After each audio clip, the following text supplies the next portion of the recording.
നമസ്കാരം.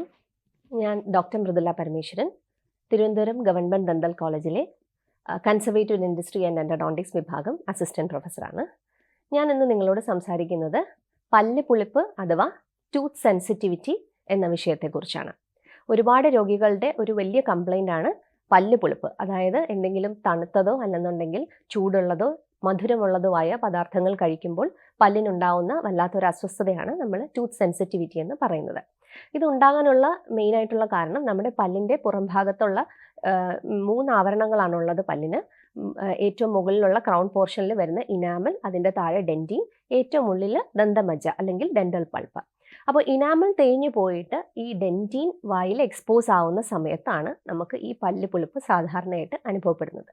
ഇത് പല കാരണങ്ങൾ കൊണ്ടും ഉണ്ടാകാം. ഇതിൽ ഏറ്റവും പ്രധാനപ്പെട്ട കാരണം തെറ്റായ രീതിയിലുള്ള പല്ല് ബ്രഷ് ചെയ്യുന്ന ടെക്നിക്കാണ്. അപ്പോൾ ഫോൾട്ടി ടൂത്ത് ബ്രഷിംഗ് എന്ന് പറയും. അപ്പം ഒന്നുകിൽ നമ്മൾ വളരെ ഹാർഡായിട്ടുള്ള ബ്രഷ് ഉപയോഗിക്കുന്നു, സൈഡ് ടു സൈഡായിട്ട് വശങ്ങളിലേക്ക് ബ്രഷ് ചെയ്യുന്നു, ഒത്തിരി ഫോഴ്സ് കൊടുത്ത് സ്ഥിരമായി ബ്രഷ് ചെയ്യുക. അല്ലെന്നുണ്ടെങ്കിൽ നല്ല കട്ടിയുള്ള പദാർത്ഥങ്ങൾ, ഉമിക്കരി, പൽപ്പൊടി പോലെയുള്ള പദാർത്ഥങ്ങൾ ഉപയോഗിച്ച് പല്ല് ക്ലീൻ ചെയ്യാനായിട്ട് ശ്രമിക്കുക. ഇതൊക്കെയാണ് സാധാരണ രീതിയിൽ ഈ പല്ല് പുളിപ്പ് വരാനുള്ള കാരണം. അപ്പം ഇങ്ങനെ ചെയ്യുമ്പോഴത്തേനും പല്ലിൻ്റെ ഇനാമലിൻ്റെ കട്ടി കുറവായ സ്ഥലത്ത്, അതായത് പ്രത്യേകിച്ചും പല്ലും മോണയുമായിട്ട് ചേരുന്ന ഭാഗത്ത് ഇനാമലിൻ്റെ കട്ടി കുറവാണ്. അവിടെയുള്ള ഇനാമൽ തേഞ്ഞു പോയിട്ടാണ് മിക്കവാറും പേർക്ക് ഈ ഡെൻറ്റിൻ എക്സ്പോസ് ആയി പല്ല് പുളിപ്പ് അഥവാ ടൂത്ത് സെൻസിറ്റിവിറ്റി ഉണ്ടാകുന്നത്. മറ്റു കാരണങ്ങൾ ദന്തക്ഷയം അല്ലെങ്കിൽ കേട് മുഖേന, അല്ലെന്നുണ്ടെങ്കിൽ അപകട കാരണം കൊണ്ട് പൊട്ടിപ്പോയി ഡെൻറ്റിൻ എക്സ്പോസ് ആയി കഴിഞ്ഞാൽ പല്ല് പുളിപ്പ് ഉണ്ടാവാം. പിന്നെ നമ്മൾ ഓവർ ദ കൗണ്ടറായിട്ട് മെഡിക്കൽ സ്റ്റോറിൽ പോയിട്ട് ബ്ലീച്ചിങ് ഏജൻസ് ഒക്കെ യൂസ് ചെയ്യുന്നവരുണ്ട് പല്ല് വെളുപ്പിക്കാനായിട്ട്. അങ്ങനെയുള്ളവർക്ക് പല്ല് പുളിപ്പുണ്ട്. പിന്നെ ഈ ഒത്തിരി കാർബണേറ്റഡ് ആയിട്ടുള്ള ഡ്രിങ്ക്സ്, ഈ സോഡ അല്ലെന്നുണ്ടെങ്കിൽ കാർബണേറ്റഡ് ഡ്രിങ്ക്സ്, പിന്നെ ഈ ചിലർക്ക് നാരങ്ങയൊക്കെ ഒരുപാട് കഴിക്കുന്ന അങ്ങനത്തെ ശീലങ്ങളുള്ളവർക്ക്, അപ്പോൾ അങ്ങനെ അസിഡിക് ആയിട്ടുള്ള ഫുഡ്സ് കൂടുതലായിട്ട് കഴിക്കുന്ന സമയത്തും ഇനാമൽ തേഞ്ഞു പോവുകയും അതിന് ഇറോഷൻ എന്നാണ് പറയുക. അപ്പോഴും നമുക്ക് ഈ പല്ല് പുളിപ്പ് ഉണ്ടാകാൻ സാധ്യതയുണ്ട്. പിന്നെ ആൽക്കഹോൾ കണ്ടൻറ്റ് ഒരുപാടുള്ള മൗത്ത് വാഷുകളുടെ ഉപയോഗം, ഡോക്ടർ പ്രിസ്ക്രൈബ് ചെയ്യാതെ സ്വന്തമായിട്ട് ഒത്തിരി നാൾ മൗത്ത് വാഷ് യൂസ് ചെയ്ത് കഴിഞ്ഞാൽ പല്ല് പുളിപ്പ് ഉണ്ടാവാം. പിന്നെ മോണ രോഗങ്ങളുടെ ഭാഗമായിട്ട് പ്രത്യേകിച്ച് കുറച്ച് പ്രായമായ ആളുകളിൽ മോണ ഇറക്കം കണ്ടിട്ടുണ്ട്. അതായത് പല്ലിൻ്റെ ചുവട്ടിൽ നിന്നും വേര് എക്സ്പോസ് ആവുന്ന രീതിയിൽ മോണ താഴേക്ക് ഇറങ്ങിയിട്ട് വേരിൻ്റെ ഭാഗത്തുള്ള ഡെൻറ്റിൻ എക്സ്പോസ് ആയിട്ടും ഇതുപോലെ പല്ല് പുളിപ്പ് വരാറുണ്ട്. പിന്നെയുള്ളത് ചില ശീലങ്ങളാണ്. അതായത് രാത്രി കിടക്കുന്ന സമയത്ത് അറിയാതെ പല്ലിറുമുക, ബ്രക്സിസം എന്ന് പറയും. അങ്ങനെയുള്ള ശീലങ്ങളുള്ളവർക്കും ഇതുപോലെ പല്ല് പുളിപ്പ് അനുഭവപ്പെടാറുണ്ട്.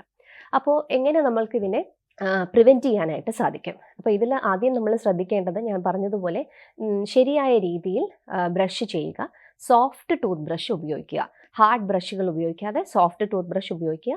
അത് മോണയിൽ നിന്ന് പല്ലിൻ്റെ ഭാഗത്തേക്ക് ആണ് നമ്മൾ യൂസ് ചെയ്യേണ്ടത്. സൈഡ് ടു സൈഡ് അല്ല, മോണയിൽ നിന്ന് പല്ലിൻ്റെ ഭാഗത്തേക്ക് പതിയെ ബ്രഷ് ചെയ്യുക.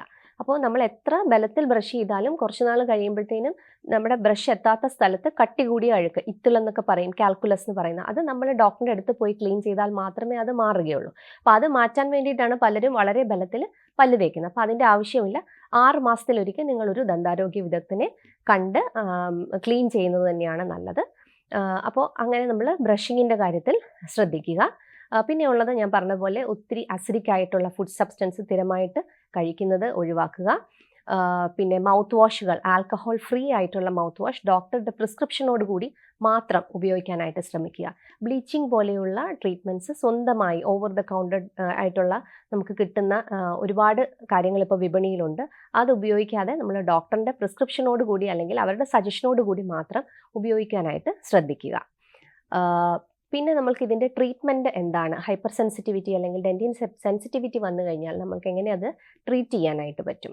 നമ്മൾ സാധാരണയായി കൊടുക്കുന്നത് ഡീസെൻസിറ്റൈസിങ് പേസ്റ്റുകളാണ്. ഡീസെൻസിറ്റൈസിങ് പേസ്റ്റുകൾ എന്ന് പറയുമ്പോൾ പല്ലിൻ്റെ ഉപരിതലത്തിൽ നിന്ന് അകത്തുള്ള ഞരമ്പുകളിലേക്കുള്ള സംവേദനം, അതിനെ തടയുന്ന രീതിയിലുള്ള മരുന്നുകളാണ് ഇത്തരം പേസ്റ്റുകളിൽ ഉള്ളത്.